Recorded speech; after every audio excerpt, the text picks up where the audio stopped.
what's up, beautiful people, and welcome to season 3 of the Womanhood podcast. If you are new here, welcome. I'm your host, Vanessa, and we talk about all things womanhood, navigating womanhood on the college campus, and the intersectionality of womanhood. If you are interested, make sure that you join the Womanhood family. Come on in and join the family. Y'all are so used to me being the only one hosting this podcast, but I'm so excited to welcome our new co-host, Tabitha.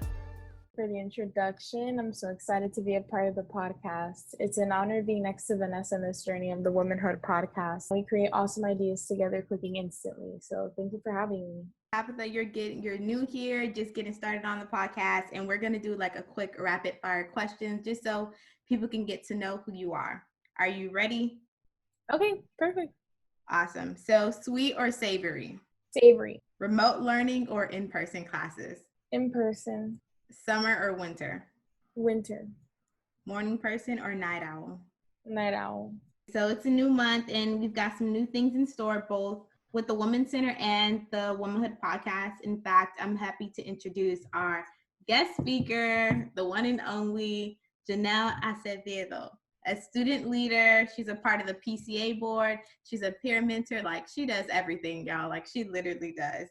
So I'm so excited to introduce her. So Janelle, just share one quick fun fact about yourself. I love tacos, from every single kind of tacos: Mexican tacos, Nicaraguense tacos, Taco Bell tacos. You bring me a taco, we're best friends. Yes, I love tacos too. Is today Tuesday? Is it Taco Tuesday? Yes, it's Taco Tuesday. Yo, I'm gonna have me some tacos today, honestly. So, as we all know, September is Hispanic Heritage Month, and we just wanted to talk about the importance of Latinx culture and the Latinx community. And, according to Wikipedia, the demographics of Hispanic and Latino Americans depict a population that is the second largest ethnic group in the United States. 52 million people, or 16.7% of the national population. Of them, 47 million are American citizens. In fact, today we wanted to give some perspective on the Latinx community, and we have one of our favorite members of the Women's Center here today. I'm so excited for you guys to meet her. Welcome, Janelle, once again to the podcast. We're so excited for you to be here. To get started, just tell us a little bit about yourself, your background. I know that this is a topic where we're covering Latinx community, so just being able to share a little bit about that. Yeah, definitely. So for those who don't know me, I'm an anthropology major with certificates in public policy and women and gender studies. And so a lot of what I particularly find interesting in studying anthropology is seeing how cultures and communities vary here in the USA. It's such a mix of, cultures and how we all affect one another. And so when I'm doing research on, Latino families and a lot of the issues that we go through, it's so important to talk about, a lot about what we're going to talk today. What's the culture like? How does that vary from someone who's Nicaraguense like me to someone who's Mexican? Even though we're part of the same umbrella, it is so different. But there's a lot of similarities as well that, because of colonialism and a lot of things like that, are similar threads in every single one of our cultures, how it affects us and how we're still feeling the impact of it today. So, yeah. And Janelle, we also wanted to dive in into the topic of Hispanic households, Latinx households, and how there is a trend at times, and there is at times it's a part of the culture that there is sort of an extent of toxic masculinity, toxic Latino households, and we just wanted you to give us a little insight into that, if you could, please. Yeah, of course. It's really important to talk about toxic masculinity. I think it's not talked about enough, and also the topic of toxic femininity in Latino households, because both exist in ways that, we don't really notice because we're so used to and indoctrinated into thinking a certain way. And it's really interesting in the sense of like how mental health is so important in Latino families, yet we don't practice it. And that it becomes a cycle. And so these are behaviors that are seen in men, I guess, more than in women, just because they're more obvious. But in toxic masculinity, and especially in Latino families, it creates it's kind of like a double-edged sword. So it doesn't only hurt women, in the household, through whether it be abuse, like in any of its forms, verbal, mental, or physical abuse, but also men as well, where they lash out because they don't talk about their feelings, and they a lot of times hurt in silence, and that is what creates the outbursts, that sometimes we see, and sometimes it's not even the outburst.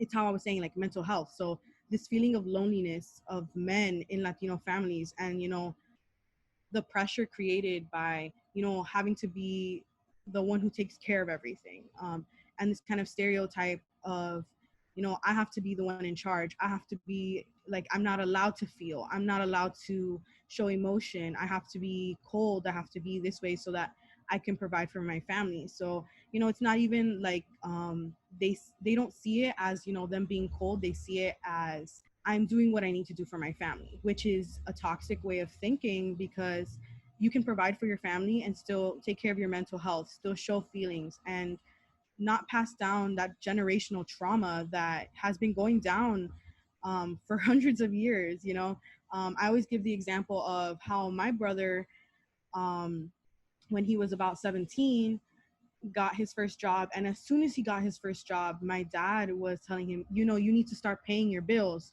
you need to start doing this, and he hadn't even turned 18 yet, whereas I was 20 or 19 or 20, and he was still paying for all of my bills.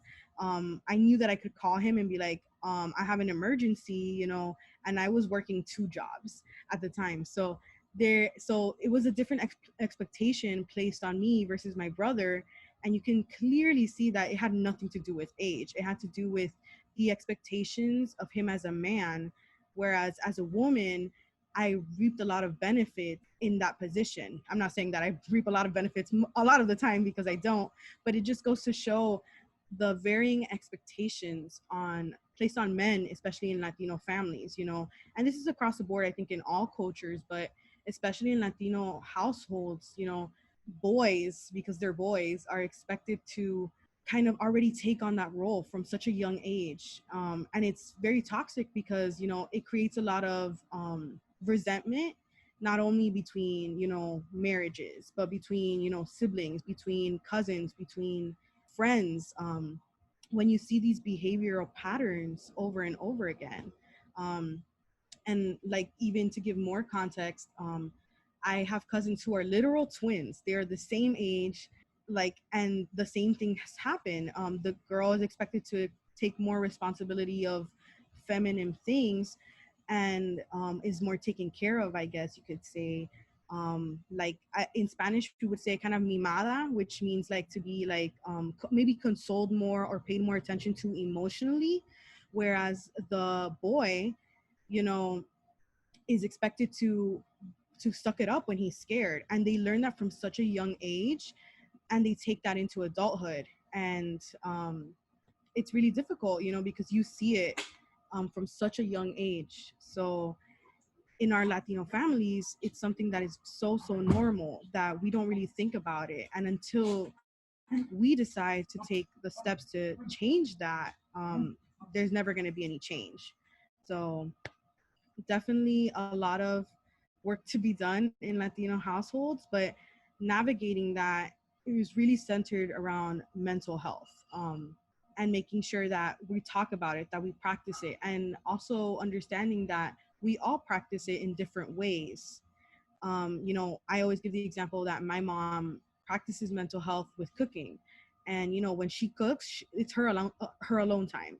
Like, no one comes into the kitchen. Whereas for me, it means taking a break, taking a nap, but understanding that we all have varying levels of what self-care looks like for us. Thank you for sharing that, Janelle. And you literally touched on mental health, and just something that you mentioned is that like Latinas or the Latinx community, they're expected to take care of their family instead of taking care of themselves, which I think isn't like, that's such a toxic mindset, unfortunately, but that's something that Latinx individuals are raised with. So how do you think the Latinx community can go about like overcoming the stigma of mental health?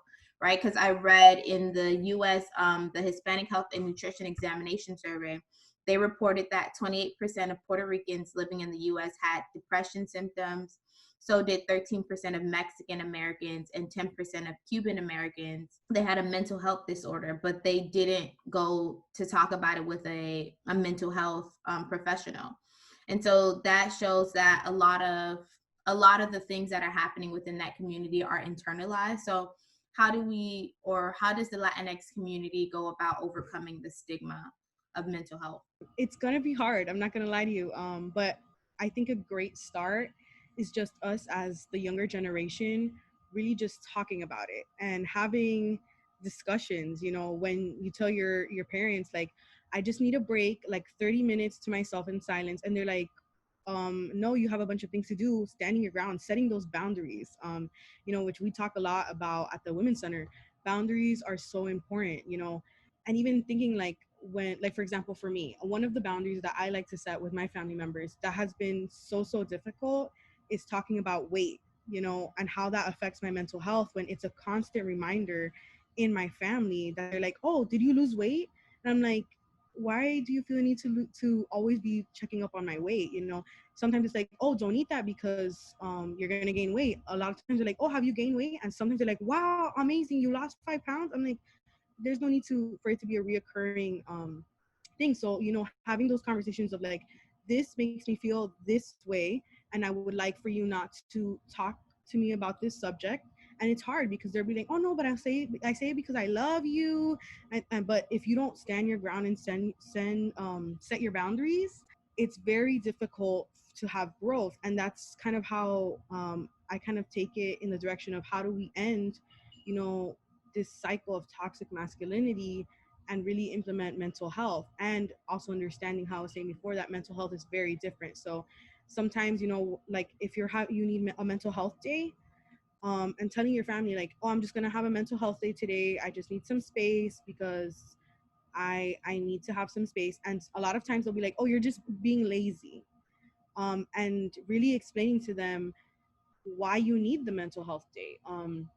You know, in your own level of comfort, you know, saying, well, I've had a really hard week, I'm feeling this kind of way, and that is okay because I know how I can handle it through mental health. As well as breaking the taboo around mental health and, you know, therapy is so important. Because when you don't, you know, have those conversations in your home with your friends, with your family, it's never going to change. And I know a lot of people who are Hispanic and go to therapy and they hide it from their families because they feel like their family is going to be disappointed in them. Because there's this, how you were saying, Vanessa, internalized idea that we don't need it, that we're strong enough to go on without it. And I'm not saying that's not the case, but for some, but a lot of times, if we had just gone to go see a therapist or practice self-care or taken into account our mental health and I guess mental health diagnoses, that, you know, when you know what you have, but a lot of times it's hard to admit that out loud and, you know, kind of confront it. And I think even for more so for people who are immigrants, you know, because my experience as a child of an immigrant is very different from someone who's an immigrant themselves, because that is a very traumatic experience to, you know, either come here illegally or come here legally. They're both very traumatic processes, and create a lot of, you know, sometimes mental health disorders, but we don't recognize them and we don't actively seek help because we think that we're disappointing our families. We think that we're failing as human beings, and we don't really talk about it. So I think the first step to, you know, having concrete change is having these difficult conversations in our home. They're going to be uncomfortable, but having them is definitely what's going to make the change. And then showing that you are practicing mental health and setting those boundaries, because you can't expect someone to do something that you're not willing to do. um, so I can't tell my aunt, you know, maybe we should go see a therapist, or maybe, you know, if you feel all of these overwhelming feelings, you should go see a therapist, or like download an app that is going to help you, you know, kind of manage your anxieties. If I'm not willing to do that, how can I expect someone else to kind of take those steps. So talking about them and leading by example, you know, like, oh, like at the dinner table when they're asking, oh, what'd you do today? Oh, I just went to go see my therapist. You know, we talked about things. They really helped me figure it out, and showing how it's had a positive experience in your life. You know, as a Latina or a Latino, you know, can really motivate and inspire someone else to do the same when they feel scared, but they feel anxious or they feel, you know, depressed, because they're all things that happen in our community, but we don't talk about. And, you know, it's a healthier way than, you know, grabbing the alcohol bottle or going out to party, which we all love to do, you know, yo perreo sola and all that. But like, it's, you need to find healthier ways to cope with things that have been passed on by your parents that you have gone through, you know. And it's about talking about it and leading by example to be able to change that situation in your family.